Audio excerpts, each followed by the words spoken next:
বিসমিল্লাহির রহমানির রহিম। আপনাদের সকলকে ধন্যবাদ আমাদের এই আজকের প্রচেষ্টা অংশগ্রহণ এবং এটাকে সফল করার জন্য। আমরা তিনটা দাবি সংক্ষিপ্ত আকারে এখানে আবার বলছি।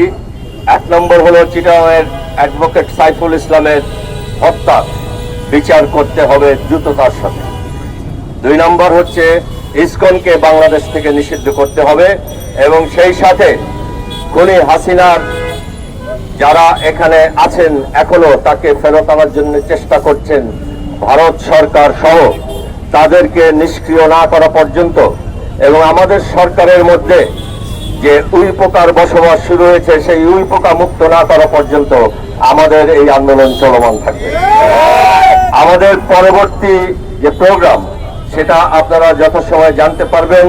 আমি আপনাদের সবার প্রতি উদাত্ত আহ্বান জানাচ্ছি, আমাদের সকল প্রোগ্রামে আপনারা দলে দলে অংশগ্রহণ করবেন এবং আমাদের দাবির প্রতি সমর্থন জানাবেন। ধন্যবাদ সবাই।